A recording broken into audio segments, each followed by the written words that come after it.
Bonsoir à tous, ravis de vous retrouver. Soyez les bienvenus dans Ça vous regarde. À la une ce soir, la gestion de la crise sanitaire autopsiée par une mission indépendante d'experts. Le professeur suisse Didier Pittet a rendu public son rapport hier. 4 mois d'audition, de compilation statistique et de comparaison internationale. Résultat, la France ne s'en sort pas si mal. Sa faiblesse n'est pas médicale, mais administrative. On en parle dans un instant dans notre grand débat.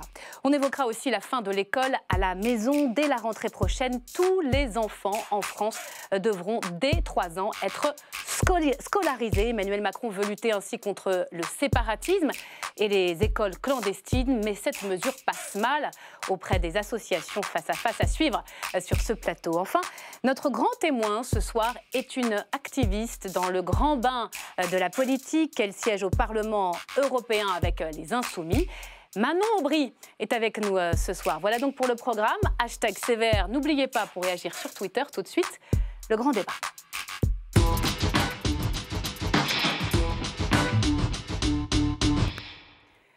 Bonsoir Manon Aubry. Bonsoir. Merci d'être avec nous. Vous êtes députée européenne, membre de la France Insoumise. Vous portez de nombreux combats à Bruxelles. La lutte contre l'évasion fiscale, l'écologie, on va en parler. Mais c'est évidemment de la crise sanitaire dont on va parler une fois de plus dans cette émission ce soir. Nous sommes en direct. Le président de la République s'apprête à prendre la parole aux alentours de 19h55. Toutes les annonces, on les commentera en direct sur ce plateau. Mais on va s'intéresser, avant que le chef de l'État ne s'exprime, à l'heure de cette deuxième vague, à un rapport, à un pré-rapport, pour être très précise.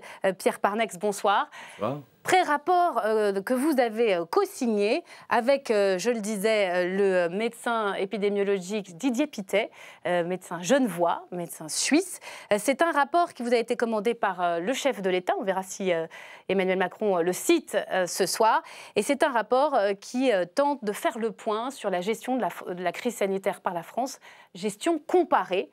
C'est une mine de renseignements, on va s'y attarder ce soir. Bonsoir Julien Borowitz. Bonsoir. Merci d'être avec nous. Vous êtes député de La République En Marche de la Loire, médecin de profession, et vous présidez la commission d'enquête parlementaire à l'Assemblée sur cette gestion de la crise sanitaire. Par Skype, nous sommes également en duplex avec Madame Catherine Hill. Est-ce qu'elle est avec nous, Catherine Hill? Pas encore. Elle va intervenir un peu plus tard. Elle est épidémiologiste et biostatisticienne. Enfin, bonsoir Stéphane. Bonsoir Myriam. Qui m'accompagne comme chaque soir et qui va ouvrir le bal, si j'ose dire, avec son billet d'actu, comme tous les soirs, si j'ai bien compris.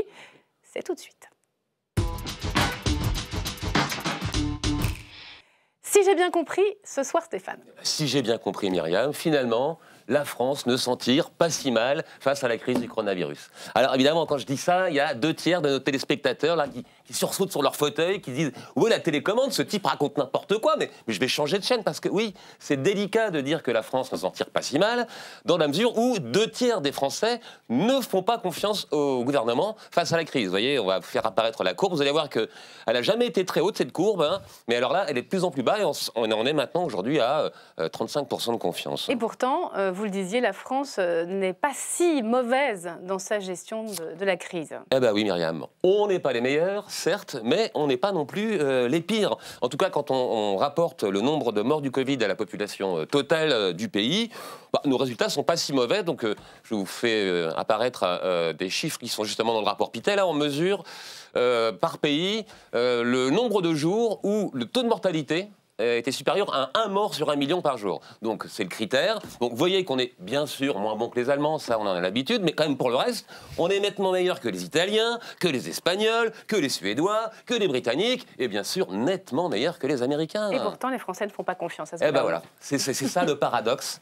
Donc là il y a un autre sondage pour l'illustrer, qui est une étude du Pew Research Center, un centre de recherche américain. Là c'est la confiance au gouvernement dans chaque pays. Donc, et là, on voit que, par exemple, les Italiens et les Suédois, on l'a vu, ont un bilan moins bon que le nôtre, et pourtant, leurs populations font plus confiance au gouvernement que c'est le cas en France. Vous avez une explication? Bien sûr, Myriam. Je suis chroniqueur à la télé, j'ai toujours une explication sur tout. C'est le principe de mon job. C'est pour ça qu'il est payé. Alors, on vous écoute. La facilité, ça serait quoi? Ça serait, pour expliquer cette défiance, d'avoir recours, vous savez, à la psychologie des peuples, au tempérament national. Nous sommes des Gaulois réfractaires, pessimistes, pas faciles à gouverner. Bon, je dis pas que c'est faux. Mais enfin, bof comme explication. Hein. Alors, si c'est pas ça l'explication, c'est quoi? Alors, à mon avis, c'est plutôt lié aux règles de la Ve République. Donc, je m'explique. Les règles de la Ve République, elles permettent en fait de faire élire un président sur une base électorale assez étroite. Si on prend le cas d'Emmanuel Macron, au premier tour, il a obtenu 24% des voix, alors que parmi ses adversaires, Jean-Luc Mélenchon et Marine Le Pen, par exemple, à eux deux, ont atteint 40%. Et donc ça joue beaucoup dans la confiance. Hein. En fait, la confiance qu'on accorde au gouvernement est directement liée aux opinions partisanes. Là, c'était en avril, je crois, il y avait 39% de confiance. On voit bien que pour ceux qui ont voté Macron, c'est 80% de confiance, on le soutient à fond. Mais en revanche, pour ce qui est Mélenchon et Le Pen, ça ne dépasse pas les 30%. Donc tout ça lié aux opinions partisanes. Alors, il y a quelque chose qui l'illustre bien aussi, c'est la confiance dans le professeur Raoult, qui était vraiment le personnage médiatique qui incarnait la défiance vis-à-vis du gouvernement. Donc quand on prend la moyenne nationale, c'est 52% de Français lui font confiance, mais c'est encore une fois très contrasté selon les opinions politiques. C'est-à-dire que chez les supporters de Macron, il y en a 30% qui lui font confiance. En revanche, il y a 60% des gens de la France insoumise qui lui font confiance, et plus de 70% au RN qui lui font confiance. Et comment peut-il la regagner, cette confiance des Français, alors? Je serais tenté de vous dire, je ne sais pas, mais je suis chroniqueur à la télé, je dois donner une réponse. Alors voilà ce que je vous propose, c'est de regarder encore une fois les sondages. Quel est l'homme politique le plus populaire en France en ce moment? Édouard Philippe, qui d'ailleurs a géré la première partie de la crise. D'où ma question. Est-ce qu'il ne serait pas temps de rappeler Doudou à Mathilde? Alors ça n'y arrivera pas du tout. C'est une certitude. Merci Stéphane. On va s'arrêter sur un certain nombre de graphiques qu'a montré Stéphane à l'instant. Je le disais, Pierre Parnex, vous avez participé à ce travail. D'abord, comment avez-vous travaillé avec le professeur suisse Didier Pittet? D'abord, le président de la République a installé la mission fin juin. Donc, il nous a garanti l'indépendance et le libre accès aux personnes et aux documents. Et on l'a eu complètement, puisqu'on l'a vu pour la mise en place. Et on l'a présenté, le rapport d'étape, la semaine dernière seulement. Donc, on travaille, on se réunit à l'hôtel Marigny 2 jours par semaine. On fait les auditions qu'on veut. On a donc, groupe de travail. En face de l'Élysée, en face de l'Élysée, c'est assez tranquille et c'est parfait pour ce type de réflexion. On travaille aussi en visioconférence la semaine. On analyse beaucoup de documents. Donc, on fait des entretiens de personnalités évidemment concerné par la gestion de la crise, mais aussi on a une vision internationale et on a plusieurs champs, puisqu'il y a aussi Laurence Boone, qui est chef économiste à l'OCDE, qui est là, Anne-Marie Moulin, qui est médecin et philosophe. Donc on a le champ social et le champ économique, et on doit mixer ces approches. Avec un magistrat de la Cour des comptes également, vous avez travaillé. Raoult Brillet, bien sûr, qui est dans le... Alors, ce pré-rapport, il y a beaucoup de choses. Hein. On va essayer de le prendre dans l'ordre. D'abord, vous appuyez sur un indicateur. Est-ce que vous pouvez nous l'expliquer? L'excès de mortalité. Parce que ça a fait l'objet de critiques déjà. Voilà, l'excès de mortalité, c'est ce qui est reconnu comme le plus fiable pour apprécier l'impact à un moment donné d'une crise, puisque c'est une semaine donnée, on va regarder pendant les 5 années précédentes combien il y a eu de morts dans un pays, le taux de mortalité, et à partir de là, on peut calculer un nombre de morts qui sera attendu si la mortalité ne changeait pas. Et donc, si le nombre de morts est inférieur, il n'y a pas d'excès de mortalité. S'il y en a plus, ça veut dire qu'on a plus de mortalité par rapport aux années de référence, et donc il y a eu un phénomène. Et ici, on voit bien que le phénomène dans tous les pays de l'excès de mortalité pendant la période de mars, avril, mai, c'est la crise Covid. Alors on va regarder un petit tableau très rapide. L'excès de mortalité en France est de 3,97 pour 100 000 habitants. En Autriche, ce sont les meilleurs élèves, hein, d'après votre rapport ou pré-rapport, un tout petit peu plus de 1. Et pour les États-Unis, 5,67 pour cet excès de mortalité rapporté à 100 000 habitants. Je fais circuler la parole dans un instant, mais c'est vraiment sur l'expert que vous êtes que je voudrais m'appuyer. C'est pour ça, en partie, qu'on peut dire que la France est dans la moyenne? Alors, on mesure l'impact sanitaire. Donc, ça veut dire qu'on est dans la moyenne, puisqu'il y a des gens qui étaient beaucoup plus impactés par la crise et d'autres qui l'ont été moins.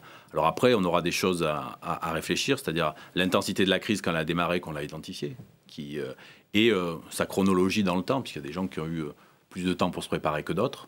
Même si les États-Unis sont un mauvais exemple, puisqu'ils ont eu plus de temps, mais ils ont été frappés différemment. Nous, on a eu des clusters très tôt, les Allemands un peu plus tard, j'ai l'impression. Disons que nous, on a eu un énorme cluster au départ, c'est vrai qu'à Mulhouse, qui a quand même beaucoup impacté les choses. Après, voilà, il y a des circonstances qui ont été différentes dans la stratégie. Mais je pense que là, l'indicateur, lui, est pertinent, puisqu'il donne l'impact sur une population. Manon Aubry, vous êtes surprise ou pas? Au fond, on n'est pas les meilleurs, mais on n'est pas les plus mauvais. Ça dépend de quoi on parle. Est-ce que c'est pas une Coupe du Monde de foot où il faut arriver premier, parce qu'on parle de vies humaines. Et en effet, vous avez bien fait de le préciser, les pays européens n'ont pas eu à affronter la crise sanitaire de la même manière.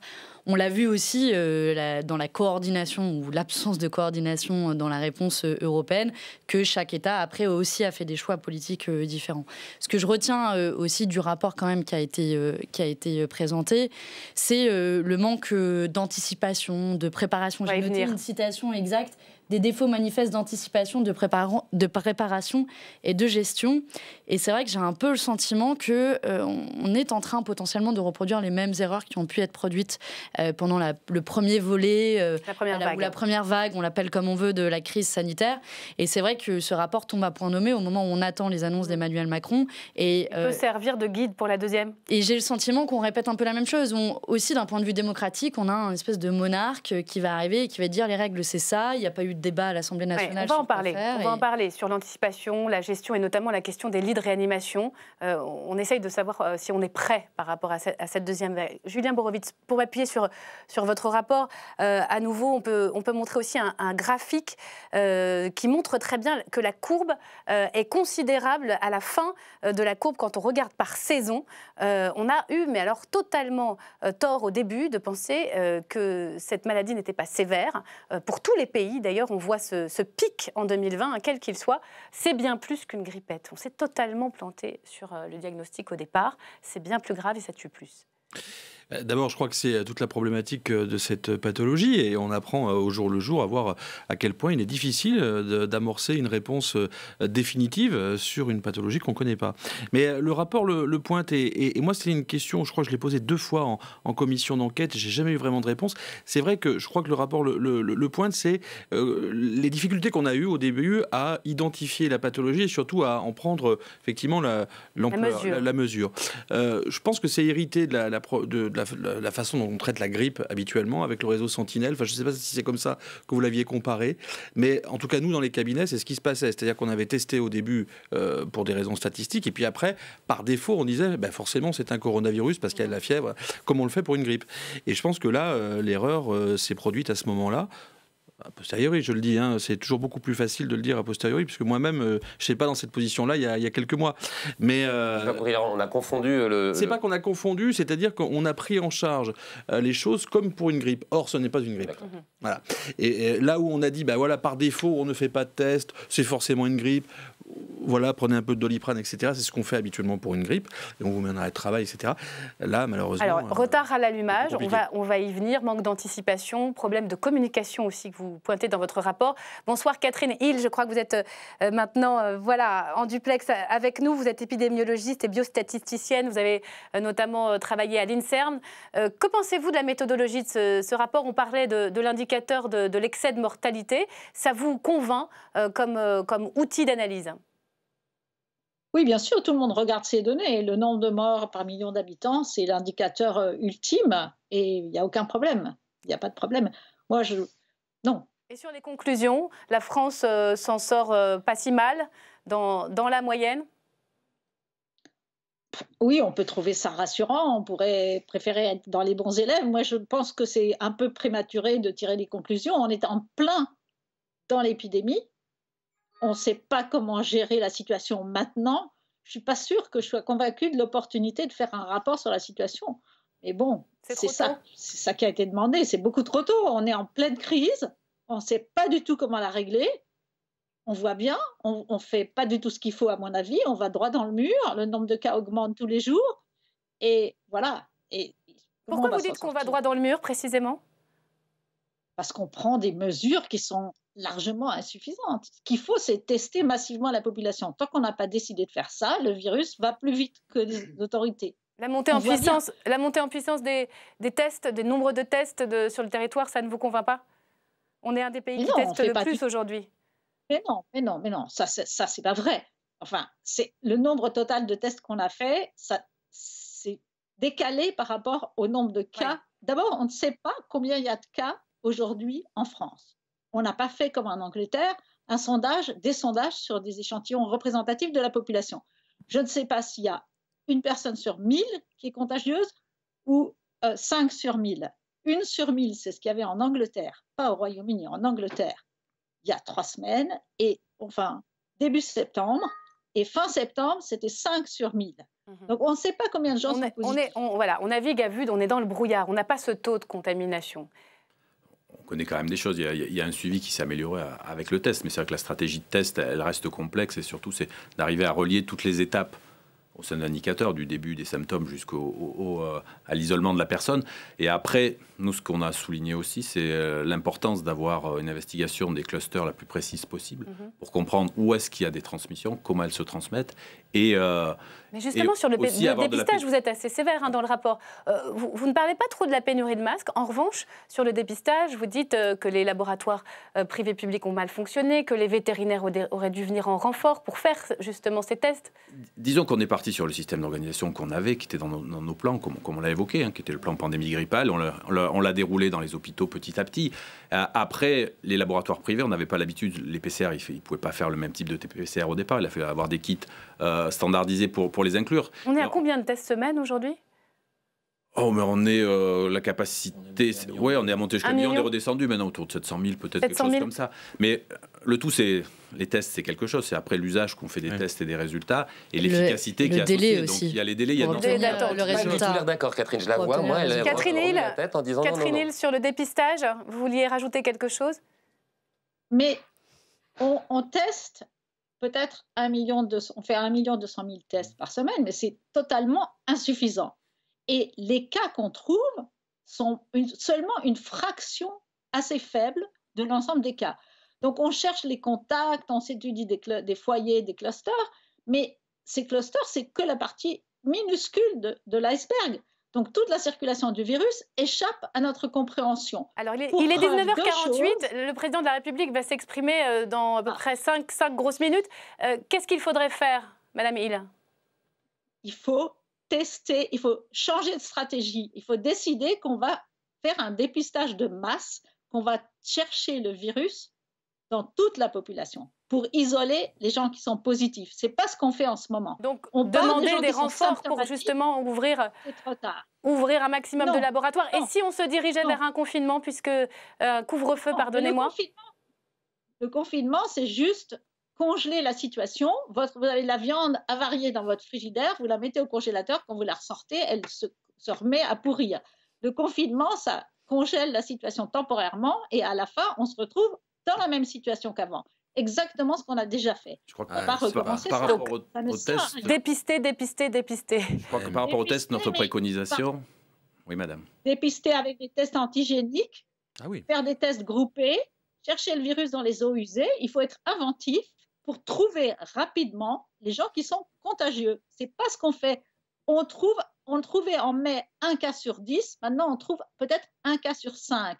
Donc on étudie les foyers, mais les foyers, c'est une toute petite partie de la circulation du virus. On est en deçà d'une politique de test ambitieuse. Je crois qu'elle a été ambitieuse, mais à un moment donné, je pense qu'il faut se poser pour pas passer d'une stratégie à l'autre, etc., sans arrêt, se poser, prendre du recul, se dire vers où on veut aller, quels moyens on se donne, qu'est-ce qu'on a. Je pense que c'est un moment où il faut prendre un petit peu de recul par rapport à la stratégie. Donc ça, je crois que c'est important, c'est une de nos préconisations à ce stade-là. Après, notre rapport, la finalité, c'est à la fin de l'année, c'est-à-dire se dire... Décembre. Voilà, quels enseignements on tire et quelles propositions on fait, qui seront soumises à la représentation parlementaire pour savoir ce qu'ils veulent décider, pour faire qu'en sorte, lors de la prochaine crise, les décideurs politiques sont en meilleure situation pour prendre leurs décisions. C'est ça l'objectif. On a parlé des tests, on a beaucoup parlé ici même dans cette commission d'enquête des masques. J'aimerais qu'on s'attarde sur les lits de réanimation. Parce qu'à l'aube de cette deuxième vague, on s'interroge. Pourquoi n'a-t-on pas haussé nos capacités sachant qu'une deuxième vague arrivait. Je vous donne les chiffres de Santé publique France aujourd'hui. Le nombre de personnes actuellement en réanimation Santé publique France est de 1673.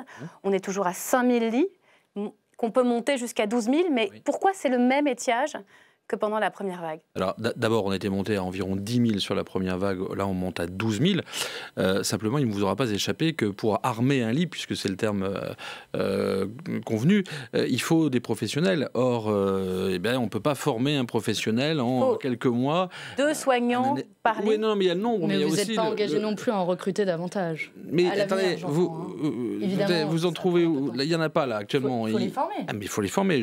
On s'est engagé depuis le début, puisque... Mais il y a rien dans le Ségur de la santé en termes d'augmentation de recrutement des personnels de santé. Ah si, 10 000 postes. 10 000 postes? 10 000 postes, oui. Et là, quelle traduction concrète on va en avoir dans chacun des hôpitaux dans lesquels ils attendent, et on voit à quel point ils sont épuisés. Mais ça, vous savez, ça fait partie du projet de loi de finances de la Sécurité sociale. Mais c'est vrai qu'il y a urgence. Dans lequel il y a une économie de 900 des revalorisations millions salariales. Simplement, la question, 2,7. c'est est-ce qu'on a les moyens d'augmenter le nombre de lits si nécessaire par rapport à la première vague? On lit des enquêtes dans le Parisien, pour ne pas le citer, que les infirmiers veulent raccrocher à 40%. On se dit il faut 2 soignants par lit de réanimation. Cette fois-ci, c'est tout le territoire ou presque qui est touché par l'épidémie. Donc on ne peut pas avoir quelque part de renfort. Est-ce que c'est un problème de renfort de soignants par hôpitaux qui en ont le plus besoin? Mais c'est ce que je disais, c'est-à-dire c'est un problème de personnel globalement formé en France qu'on ne peut pas démultiplier. Mais mobiliser dans d'autres hôpitaux ne sera pas possible cette fois-ci. Mais c'est le principe du plan blanc. C'est-à-dire que déjà, la mobilisation était maximale. Le plan blanc faisait que les hôpitaux publics et les privés travaillent ensemble. Dans mon département en particulier, ça a été un des premiers à déployer le plan blanc avec la clinique mutualiste, la clinique privée, les cliniques privées et le CHU. Mais juste, Docteur Parnax, oui. Pardon. Pardonnez, terminez, c'est le non, mais voilà, c'est vrai qu'il y a ce déploiement qui ne peut pas se faire au-delà de ça. Mais juste une chose, la question, c'est aussi de se dire, avant tout, faisons en sorte que les gens n'y aillent pas en réanimation. C'est quand même ça la priorité, avant tout. Bien sûr. Pierre On va Parnax. quand même passer de 5 000 à 12 000 lits de réanimation dans le temps qui a été imparti, c'était quelque chose d'incroyable. On n'y pensait pas du tout que ce soit possible. Pas de comparaison dans le monde. C'était quand même extrêmement remarquable. Comme vous l'avez évoqué, il faut des professionnels. On ne peut pas former des professionnels aussi vite. Il faudra une réserve sanitaire de paramédicaux qu'on entretiendra. Enfin, des choses qu'il faudra. Aujourd'hui, ce n'est pas la capacité en lit. C'est l'idée que plus on aura de patients Covid dans les lits de réanimation, même en augmentant, moins on pourra prendre en charge correctement les autres patients non Covid. C'est ça qui ont quand même pâti. Donc là, l'objectif, c'est de soigner tout le monde. L'objectif, c'est de soigner tout le monde. C'est d'éviter de déprogrammer. Si je peux me permettre quand même un mot pour avoir une perspective sur le temps long, on dit que là on peut pas recruter de soignants, mais c'est pas aujourd'hui, on n'a pas attendu cette crise sanitaire pour que les soignants réclament davantage de moyens pour les hôpitaux publics et davantage de personnel public. Et ce gouvernement, comme les précédents, ont systématiquement coupé dans les personnels de santé et coupé dans les budgets de l'hôpital public, et on en subit directement les conséquences. N'en faites pas un argument politique, ça n'a absolument rien à voir. C'est-à-dire que moi, ça vient d'être souligné. D'ailleurs, c'est pour ça que les personnels soignants continuent. On est le seul pays au monde qui est capable de passer de 5 000 à 10 000 lits de réanimation. On est aussi un des pays au monde qui a le plus coupé dans ses lits de réanimation ces dernières années. Donc c'est bien beau de rehausser dans l'urgence, mais il faut assurer dans le long terme. L'Allemagne n'a pas forcément plus de lits que nous. Bien sûr, là, on s'intéresse vraiment à cette crise-là et la deuxième vague qui arrive, plutôt que ce qu'il faudra faire pour sauver le système hospitalier à l'avenir. Stéphane. Moi, je voulais te poser une question, je ne sais pas qui pourra répondre, mais on teste donc l'efficacité du gouvernement au nombre de morts. Il y a un chiffre qui revient souvent, c'est que 90% des morts du Covid ont plus de 65 ans.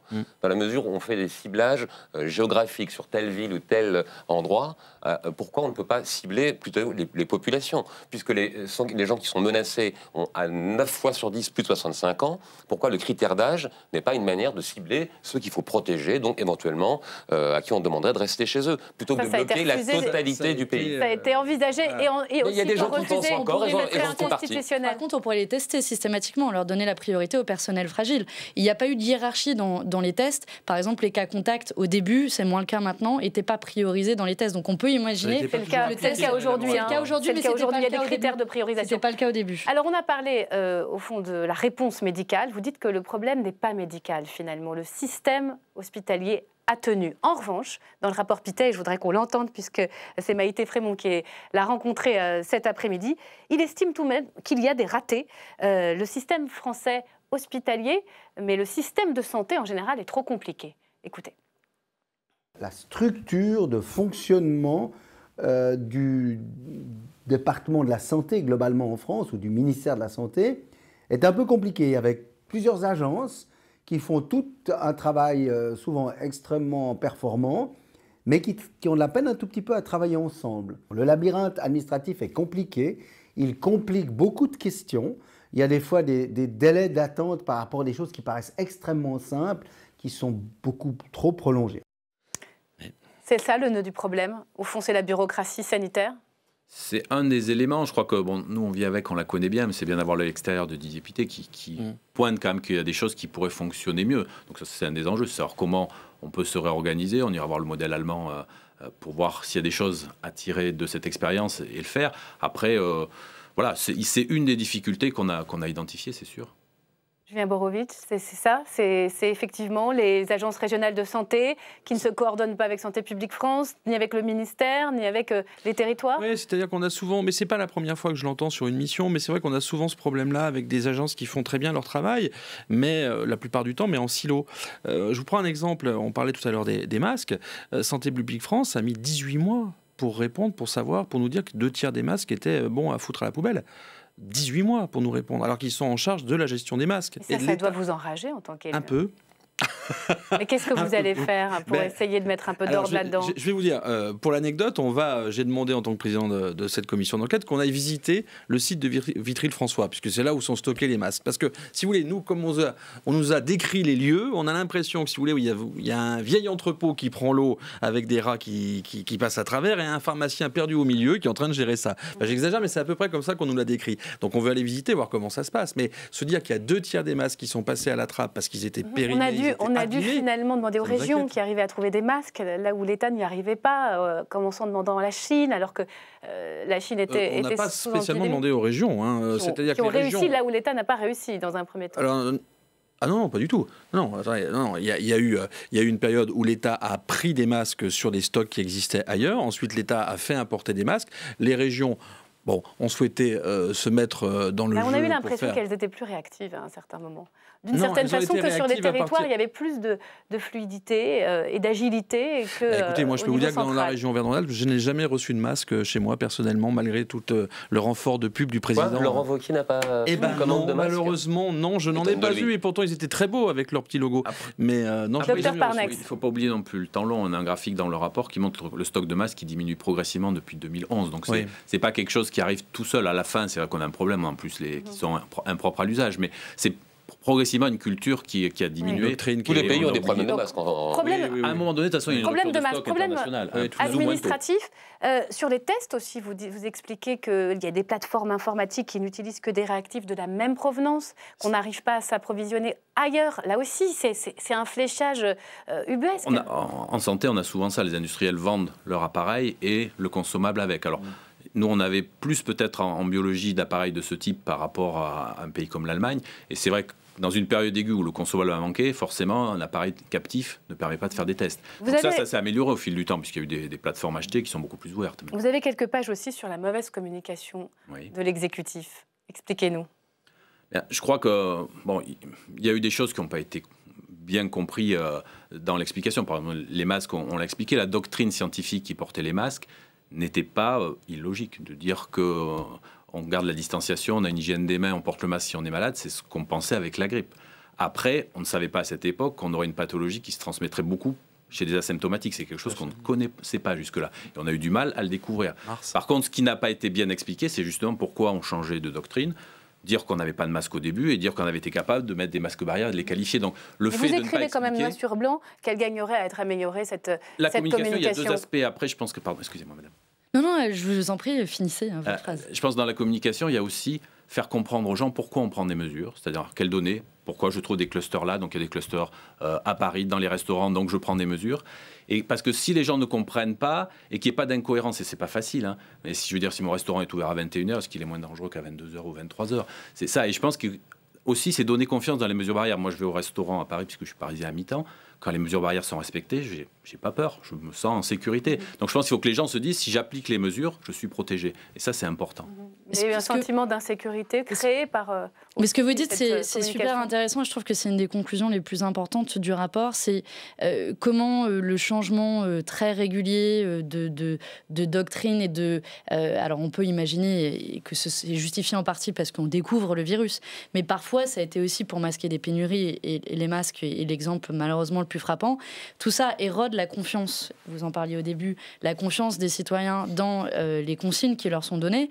Et donc, du coup, après, il ne faut pas s'étonner que les gens les remettent en cause. Et c'est difficile à comprendre pourquoi, si je peux me permettre de terminer, c'est difficile à comprendre pourquoi on peut aujourd'hui aller manger dans un restaurant et pas prendre une bière. Dans ce cas-là, si c'est dangereux de prendre une bière, autant fermer aussi les restaurants ou inversement.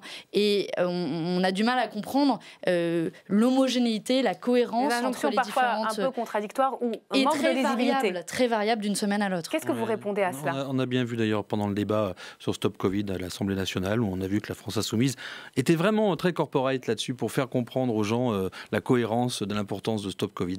Vous parlez de l'application que le Premier ministre n'a pas téléchargée. Non, parce que nous, on est relativement cohérents sur l'application Stop Covid en matière de protection des données. Et ça a prouvé son Jean Castex écoute Mélenchon, mais bon, voilà. Mais si vous voulez, c'était absolument pas cohérent ce débat qu'on a eu dans l'hémicycle. Ça ne va pas vous surprendre. Le chef de l'État vient d'annoncer un couvre-feu. Vous aviez il a dit ce mot, quelques réactions, tour de table. Julien Borowitz, vous y attendiez? On s'y attendait, oui, inéluctablement. Alors c'est uniquement dans les zones dites écarlates, dans les métropoles, mais donc un couvre-feu normalement c'est entre 21h et 6h du matin. Oui, on s'y attendait. La question, si vous voulez, principale, c'était de trouver une solution, et même si c'est peut-être pas forcément la solution idéale, pour faire en sorte que nous puissions limiter les rassemblements privés, puisque la législation nous empêche d'intervenir sur un rassemblement privé. Et c'est une des solutions, c'est pas forcément la solution, ni la solution idéale, c'est une des solutions. Docteur Parnax, quelle est votre réaction? Je n'ai pas entendu l'allocution et la façon dont c'est expliqué, donc je ne pourrais pas la commenter. Dès que j'ai les informations, il faut quand même qu'on se dise que ces mesures, le confinement était la mesure extrême, c'est-à-dire on a bloqué l'épidémie artificiellement, elle est repartie quand les gens sont ressortis. Donc ça veut dire qu'il faut que les gens comprennent que cette mesure...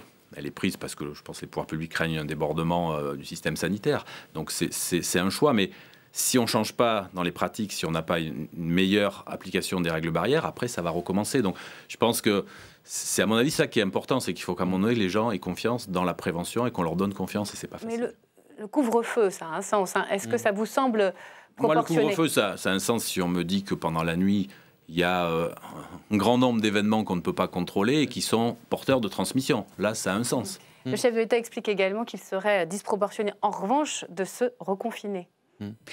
Oui, on a quand même une impression de déjà-vu sur la manière dont c'est annoncé. Donc, on a des annonces un peu tonitruantes qui n'ont pas été débattues d'un point de vue démocratique, dont une partie sont peut-être justifiées d'un point de vue sanitaire, mais pour qu'il y ait une acceptation collective, il faut que ce soit cohérent. Aujourd'hui, les premiers clusters qui sont investigués sont d'une part dans l'entreprise privée, d'autre part dans les milieux scolaires. Et donc, que va-t-on faire dans les entreprises privées et dans les milieux scolaires pour s'assurer que la contamination et la diffusion du virus est la plus petite possible? Donc, est-ce qu'on va rendre le télétravail obligatoire? Moi, j'attends Emmanuel Macron là-dessus. Je ne crois pas encore qu'il soit exprimé. Est-ce que dans les milieux scolaires, on va faire en sorte de pouvoir véritablement dédoubler et séparer, éloigner le plus possible les étudiants? Je vous donne juste les informations qui nous parviennent, puisque le chef de l'État, on est en direct, est en train de s'exprimer sur TF1 et France 2. Donc, vos informations étaient les bonnes. 21h, 6h du matin, 8 métropoles et toute l'île de France. On va pas falloir traîner, là il est 20h, moi j'ai un peu de trajet avant de... blague. C'est à partir de vendredi minuit, je vous rassure. Vendredi minuit, et ça va durer 4 semaines. Oui. Est-ce que vous avez au fond des éléments de précision sur ce couvre-feu? On ne peut plus, dans ces zones-là, marcher la nuit? Non, on ne peut plus sortir effectivement, sauf raison professionnelle ou raison sanitaire. Ça veut dire que vous promenez votre chien, vous faites arrêter? Ben justement, c'est pour éviter, parce que, si vous voulez, pendant le confinement, alors, du fait que ce soit un confinement complet toute la journée, évidemment, il y avait des horaires de sortie. Là, on peut sortir la journée, donc à partir de 21h, vous ne sortez plus. C'est un couvre-feu. Sous peine de, vous savez? Alors, on va retrouver les modalités de l'amende qui est en lien avec, mais il y aura forcément une pénalité, inéluctablement. Alors, je pense qu'il y a quelques jours d'adaptation, mais bon, il y aura une pénalité. Docteur Parnax, ce mot déjà est quand même particulier. C'est vrai qu'on pouvait imaginer une formulation confinement nocturne. Ça la formule d'Emmanuel Macron qui disait au début c'est la guerre. Vous avez travaillé sur cette question de la communication. Voilà, nous sommes en guerre, c'était en mars dernier. Ce mot de couvre-feu aujourd'hui, qu'est-ce que vous en pensez? C'est vrai que notre approche, notre vision, elle est un peu différente. C'est-à-dire, c'est de bien identifier les transmissions, de faire respecter les règles là où c'est important. Je crois qu'en Gironde, on l'a vu. C'est-à-dire qu'il y a eu quand même, on était en zone rouge. Il y a eu des mesures que le préfet a annoncées avec le maire, en particulier à Bordeaux, et qui ont, selon le souhait, décentralisé, en particulier porté par les élus, les choix et les décisions. Et ça a marché. La population a adhéré. Il y a eu des contrôles. Les restaurants qui n'étaient pas contrôlés, qui n'étaient pas conformes, ils ont été fermés temporairement. Et ça a baissé. Je pense qu'il faut se dire qu'on va surfer pendant de longues semaines et mois sur une crête fragile. Donc on en fera un peu plus, un peu moins. Et il faut rester pédagogue et expliquer aux gens. Et mais c'est ça, vivre avec le virus. Parce que c'est vrai qu'on se souvient, et ce sera peut-être le mot de conclusion de ce débat, de ce mantra présidentiel, vivre avec le virus, éviter le reconfinement total. C'était l'impératif absolu. Vous n'avez pas l'impression que le gouvernement change un peu de stratégie tout de même? Parce que c'est ça qui est difficile à lire.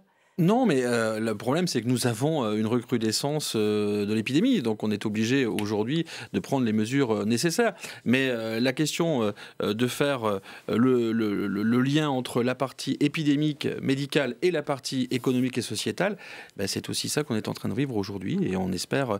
Mais il faut quand même aussi prendre les responsabilités. On parlait tout à l'heure de prendre en charge la pathologie au début, à l'instant T, au bon moment et de bonne manière. C'est ce qu'on est en train de faire aujourd'hui pour éviter une saturation de la réanimation, parce qu'une saturation de la réanimation, ça veut dire beaucoup de gens en réanimation, donc beaucoup de gens qui ont un risque de décéder. Donc c'est notre rôle aussi. Merci beaucoup d'avoir à la fois débattu de ce rapport et commenté en direct ces annonces. Je vous rappelle la principale annonce du chef de l'État. Un couvre-feu va être instauré dès vendredi prochain dans 8 métropoles ainsi que dans toute l'Île-de-France de 21h à 6h du matin. Les théâtres, les cinémas, les restaurants, les bars seront fermés et la population n'aura pas le droit dans ces zones d'alerte maximale de circuler sous peine, nous disait Julien Borowitsch à l'instant, peut-être, on verra ça dans les jours qui viennent, d'amende. Merci à vous. Vous restez avec nous, Manon Aubry. On va parler un petit peu de vous, de vos combats européens. Une ancienne activiste, vous l'êtes toujours, dans le grand bain de la politique. C'est tout de suite.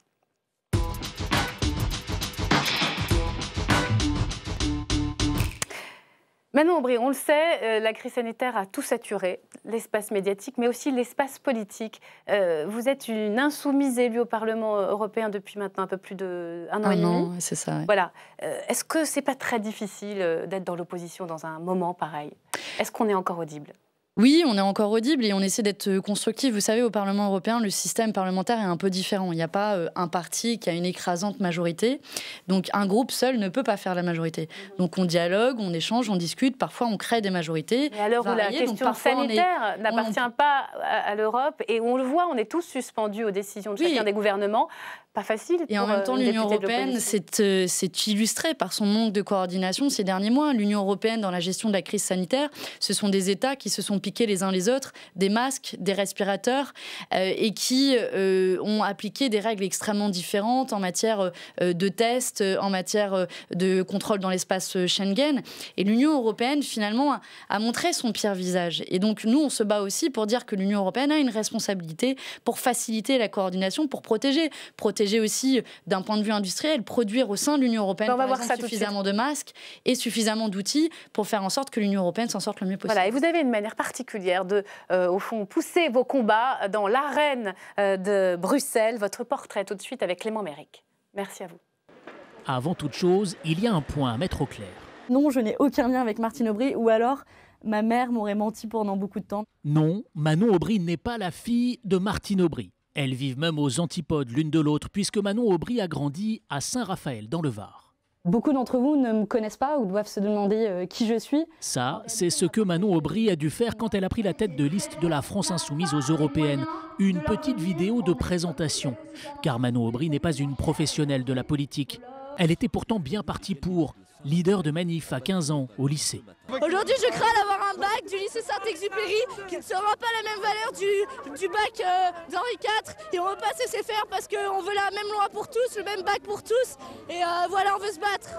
Un sacré potentiel militant. Mais après Sciences Po, Manon Aubry préfère rejoindre Médecins du Monde, puis Oxfam. Elle y devient spécialiste de l'évasion fiscale. Ils n'ont pas de filiale au Luxembourg ? Les filiales au Luxembourg, c'est son dada, y compris depuis qu'elle siège au Parlement européen. Nous vous souhaitons une excellente retraite. Et pour cela, nous avons pour vous un petit cadeau. pour retourner dans votre paradis fiscal. Vos amis les multinationales que vous avez aidés pendant le LuxLeaks vous souhaitent une joyeuse retraite avec ce cadeau. Merci beaucoup. Avec son passé d'activiste, Manon Aubry sait capter l'attention pour faire passer un message, comme lors de la journée des droits des femmes.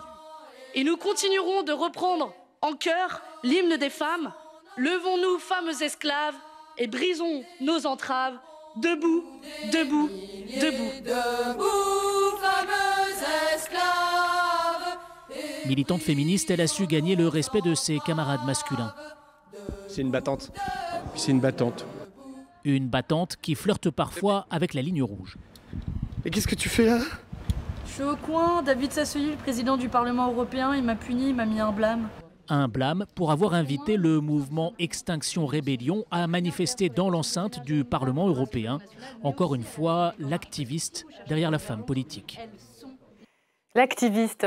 Au fond, vous inventez une nouvelle manière de faire de la politique, c'est de l'agitation dans l'hémicycle. Mais est-ce que c'est constructif? Est-ce que vous avez poussé à faire avancer les lois? Oui, parce que derrière, il y a des propositions. Vous savez, quand je me bats contre l'évasion fiscale au Parlement européen, je fais des propositions. Par exemple, le fait que le Luxembourg, l'Irlande, les Pays-Bas, qui sont des paradis fiscaux au cœur de l'Union européenne, soient considérés et soient listés sur la liste officielle de l'Union européenne. De peser davantage de là où vous êtes par rapport au combat que vous meniez au sein des ONG, où on mobilise parfois de façon une question forte que je me suis beaucoup posée. J'avais beaucoup hésité avant d'accepter la proposition de la France Insoumise. Ça a duré même 3 mois. J'avais d'abord dit non. Et ce qui m'a à la fin poussée à accepter et à me jeter dans l'arène politique pour laquelle j'avais pas mal de défiance, c'était de me dire qu'en fait, après des années de militantisme dans le milieu associatif, j'avais aussi accumulé énormément de frustration. Qui était vous êtes plus utile là où vous êtes aujourd'hui? Je pense que c'est extrêmement complémentaire. Parce qu'à la fin, vous savez, quand je menais une campagne contre l'évasion fiscale, j'avais l'impression d'avoir un soutien populaire sur ces questions. À la fin, c'est pas moi qui appuyais sur le bouton. Et quand il y avait des lobbies qui arrivaient à obtenir le dernier mot et à influencer certains députés, moi, j'étais qu'une activiste. Qu'est-ce que vous avez contribué alors à changer aujourd'hui depuis là où vous êtes? Je peux vous donner des exemples concrets. Là, on est en train de voter en ce moment un rapport sur le financement de la transition écologique au niveau européen. On a réussi à inclure dedans qui est la taxe sur les transactions financières, donc taxer la spéculation. Voté, hein. Non, qui n'est pas encore voté, mais qui est dans le rapport de taxer la spéculation financière. Un autre des combats que je porte, c'est sur la régulation des entreprises multinationales pour mettre fin à leur impunité. Et là aussi, on a obtenu à ce que le Parlement européen et l'Union européenne légifèrent pour faire en sorte que les entreprises rendent des comptes. Et parfois, vous créez des coalitions avec d'autres groupes politiques. C'est le propre du Parlement européen. Une petite question politique pour terminer. Jean-Luc Mélenchon qui va se lancer, c'est imminent. Hein. Il a dit avant fin octobre à la présidentielle, il aura 71 ans en 2022. C'est vraiment lui le meilleur candidat de la gauche? Vous en avez un autre à me proposer, un meilleur que lui? Vous? La régénération? Je pense que c'est moi, ce que je dis pour cette campagne, j'étais pas là en 2017, j'ai pas fait la campagne, mais c'est que en 2022, il faudra que ce soit une campagne collective. Montrer que quand on remet en cause la Ve République... Collective, donc. C'est un avertissement à Jean-Luc Mélenchon? Non, c'est pas du tout un avertissement. Il connaît mes positions là-dessus. Au contraire, moi, je pense qu'aujourd'hui, on n'a pas meilleur candidat que Jean-Luc Mélenchon. Et il a su aussi démontrer qu'il pouvait créer un collectif autour de lui, tant à l'Assemblée nationale qu'au Parlement européen. Alors vous allez voir, Manon Aubry, vous n'êtes pas la seule à aimer les coups d'éclat. Ma journée à l'Assemblée, c'est tout de suite la chronique de Thomas Després que l'on accueille.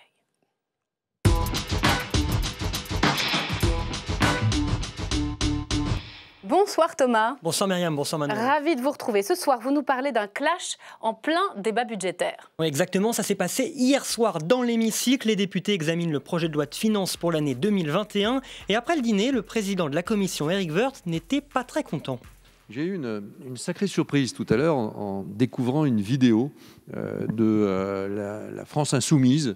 Cette vidéo de la France Insoumise, c'est François Ruffin qui l'a publiée sur sa page YouTube. Le député de la Somme est très remonté sur la façon dont sont jugés irrecevables certains de ses amendements. Là, ils viennent de nous bousiller 13 articles sur 13, 100% éliminés, irrecevables, parce que ça crée des charges et tout ça. La cible de François Ruffin, c'est l'article 40 de la Constitution qui empêche les députés de créer des dépenses non financées dans le budget. Mais pour l'Insoumis, là, c'est une décision politique. Il y a une modification du règlement l'année dernière de l'Assemblée nationale qui a resserré la recevabilité, plus Éric Woerth qui ne veut pas que le débat dure trop longtemps. Et donc, la somme des deux fait que ça tombe. Alors hier soir dans l'hémicycle, François Ruffin n'était pas là, mais le président de la commission et le rapporteur du budget, oui, et ils lui ont répondu. On pourrait faire passer le message à notre collègue François Ruffin ici que ce qu'il dit dans la vidéo est parfaitement erroné, puisqu'il confond le règlement de l'Assemblée nationale avec la Constitution française. C'est ennuyeux. Nous avions dit à vos collaborateurs que ces amendements étaient irrecevables. Ils ont été déposés quand même, utilisés à des fins politiques. Donc une mise en scène, c'est du mauvais théâtre, c'est du théâtre. C'est pas du théâtre de boulevard, c'est du mauvais théâtre. Et ça, c'est inacceptable. Le face-à-face ne s'est bien sûr pas arrêté là, ça a duré une bonne partie de la soirée dans l'hémicycle, avec d'un côté Éric Woerth et de l'autre les députés insoumis. Tout ça, c'est un truc de tartuffe. Vous êtes des hypocrites. L'article 40 est un truc d'hypocrite. Si l'article 40 supprimait les n'importe quoi, vous seriez le premier à être supprimé, hein. Franchement. Hein. Lisez 2 minutes la jurisprudence de l'article 40 et demandez à vos collaborateurs de vous les expliquer. Et s'ils ne le savent pas, changez de collaborateur. Vous considérez que nos collaborateurs ne sont pas assez intelligents pour vous, c'est votre problème. Mais moi, je ne l'accepterai pas ici. Bonjour François Ruffin. Vous avez mis un sacré bazar hier soir dans l'hémicycle. C'est surtout Éric Woerth qui a mis le bazar. Voilà, donc non, moi j'ai fait mon travail. Mais Éric Woerth hier, il dit que ce n'est pas de la faute des commissaires, ce n'est pas de la faute de sa commission, c'est la Constitution qui veut ça. La Constitution, manifestement, vous savez, les textes ils peuvent être interprétés quand même. Il y a une certaine élasticité dans l'interprétation de la Constitution. Et Monsieur Woerth, je ne dénonce pas du tout sa probité. Qui mettrait en cause la probité de Monsieur Woerth ? Je ne dénonce pas son incompétence. Au contraire, je pense qu'il est extrêmement compétent. Il est extrêmement compétent pour faire appliquer une censure politique au nom du juridique. Et ça, et au nom de la Constitution. Et ça, il sait faire. Voilà Myriam, et selon nos informations, Éric Woerth a écrit ce matin au président de l'Assemblée, Richard Ferrand, pour lui faire part de son indignation face au comportement de François Ruffin. Merci beaucoup. Merci Thomas. C'est un peu votre double en politique, François Ruffin. Allez, disons qu'on est assez complémentaires et qu'on se rejoint un peu mal sur les méthodes. On passe au deuxième grand thème de cette émission, la fin de l'école à la maison. Je vous le disais, la mesure a été annoncée par Emmanuel Macron. C'était il y a 2 semaines lors de son grand discours sur le séparatisme. Et cette mesure, on va le voir tout de suite, elle est loin de faire l'unanimité. Face à face, tout de suite.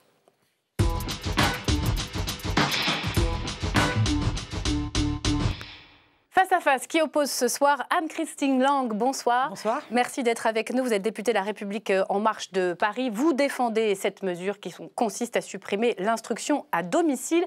Vous vous y opposez à cette mesure. Claudia Renaud, bonsoir. Bonsoir. Vous êtes présidente d'une association, Les Enfants d'abord, qui défend l'école à la maison. 25 000 élèves concernés. On va en débattre tout de suite, mais d'abord les clés pour comprendre, avec ce reportage de Maïté Frémont qui a suivi une mère de famille qui instruit ses 2 enfants chez elle. Regardez. Et c'est parti. Voilà. Ce lundi après-midi, pour Léonard, 7 ans, et sa sœur Joséphine, 4 ans, c'est atelier peinture. Donc là, l'activité, ce qui est bien, c'est qu'elle n'est pas minutée. Ça dure le temps que ça dure, ils s'arrêtent quand ils veulent. Quand ils veulent passer sur autre chose, ils passent sur autre chose. En guise d'institutrice, leur maman. Un peu plus de rouge, encore un peu plus de rouge, et là j'ai mis que du rouge. Et la salle de classe, tout simplement leur salon. Maman, regarde là. Géraldine et son mari ont fait le choix, il y a plus de 3 ans, de faire l'école à la maison. Ça s'est passé comme ça parce que Léonard était assez en souffrance par rapport à l'école, il pleurait les matins, le soir. Donc au bout d'un moment, on n'avait pas d'autre solution et comme l'école n'était pas obligatoire, on l'a déscolarisé en attendant de voir notre suite. La suite, Géraldine l'organise. Le lundi, des fois on va à la forêt de Vincennes. Mardi, on va à la ferme et le soir à 18h, j'ai ma batterie. Samedi, je fais du judo et le dimanche, j'ai rien. Pour instruire ses enfants, elle met entre parenthèses son métier d'orthophoniste et leur concocte un emploi du temps sur mesure. Là, il y a un peu tout ce qui est éducation cosmique, donc voilà, la géographie, l'histoire, la zoologie, la botanique. Ici, pas d'apprentissage classique, on apprend à compter ou encore à lire par le jeu. Quand elle découvre la décision du gouvernement d'interdire l'école à la maison, c'est un coup de massue. On est surpris quand même de tout ça, que ça tombe sur nous. Ouais, surtout que voilà, on est quand même contrôlé chaque année. On a l'éducation nationale qui vient nous voir 1 fois par an. Il y a aussi un contrôle de la mairie pour voir dans quel environnement vit l'enfant. Donc c'est vrai qu'on ne comprend pas trop cette décision. Et si l'école à la maison devenait interdite en France, la famille pourrait envisager de quitter la métropole. Et aussi on a Rémi. Le réveil. Sauf qu'ils sonnent pas quand ils sonnent pas pour nous réveiller, puisqu'on va pas à l'école. Ce réveil, Géraldine et son mari feront tout pour ne pas le faire sonner l'année prochaine. Dans le cas contraire, Léonard entrerait directement en CE2 sans avoir suivi le parcours classique. Joséphine, elle, découvrirait la maternelle. Anne-Christine Lang, quand on regarde ce reportage, on se dit mais pourquoi interdire cela? Tout a l'air de très bien se passer. Oui, enfin je sais pas, il faudrait contrôler, voir dans quelques années ce que tout ça deviendra. Donc on peut évidemment pas partir de cet exemple particulier. Je précise d'emblée que tous les enfants qui ont un handicap, des troubles du comportement moteur, les enfants en itinérance aussi avec leur famille ou qui pratiquent un sport de haut niveau ne sont pas concernés par cette mesure. Il y a 50 000 enfants qui font l'école à la maison. Si on enlève cela, ça fait à peu près 25 000. Poursuivez, pardonnez-moi. Oui, c'est-à-dire qu'en fait, on sera amené, le ministre sera vraisemblablement amené à définir effectivement très précisément dans le texte les exceptions, sachant évidemment que les enfants malades ou porteurs de handicap... Est-ce que vous n'écrasez pas une fourmi avec un énorme bazooka? Mais je pense que ce qu'il faut bien préciser, c'est qu'il y a eu plusieurs étapes et dans le cadre de l'école de la confiance, dont j'étais la rapporteure, on a instauré l'école... l'instruction obligatoire à 3 ans parce qu'on a le souhait de valoriser l'école maternelle, de dire que l'école, l'instruction à partir de 3 ans, c'est absolument... C'est la scolarisation qui devient obligatoire, non, mais d'accord, qui deviendrait obligatoire. D'accord, mais ce que je veux dire, c'est que ça s'inscrit quand même dans un processus où on a à cœur, le ministre et nous-mêmes, de valoriser les apprentissages entre 3 et 6 ans. L'école, enfin l'instruction est devenue obligatoire, donc il y a un processus. Donc là, effectivement, il y a une nouvelle étape qui instaure l'école obligatoire à 3 ans, parce qu'on considère que l'école de la République doit être le lieu privilégié des apprentissages, parce que c'est le lieu de personnel compétent, où l'enfant rencontre d'autres adultes, d'autres enfants, se confronte à des règles, fait tout un apprentissage qui ne peut être dispensé dans les meilleures conditions à l'école. Je vous rappelle que c'est une mesure qui a été annoncée pour lutter contre les écoles clandestines. On va réécouter tout à l'heure le son d'Emmanuel Macron à ce sujet. Là, est-ce que vous, Madame Renaud, qui défendez ces parents-là, vous vous estimez un peu victime collatérale dans cette affaire? Oui, on a complètement l'impression d'être des victimes collatérales. Je voulais juste préciser que je ne suis pas présidente de l'association Les Enfants d'abord. Je suis membre active, mais pas présidente. Les parents qui font l'instruction en famille ont très à cœur de participer à la société, à la République, aux valeurs du vivre ensemble. Ça dépend lesquelles quand même. À l'altérité. Et en tout cas, il y a tout un dispositif de la mairie et de l'éducation nationale qui veille à vérifier que ces familles, justement, respectent tout ça. Mais qui sont ces parents? Parce qu'on a l'impression qu'ils rejettent le modèle éducatif traditionnel, qu'ils veulent de l'alternatif.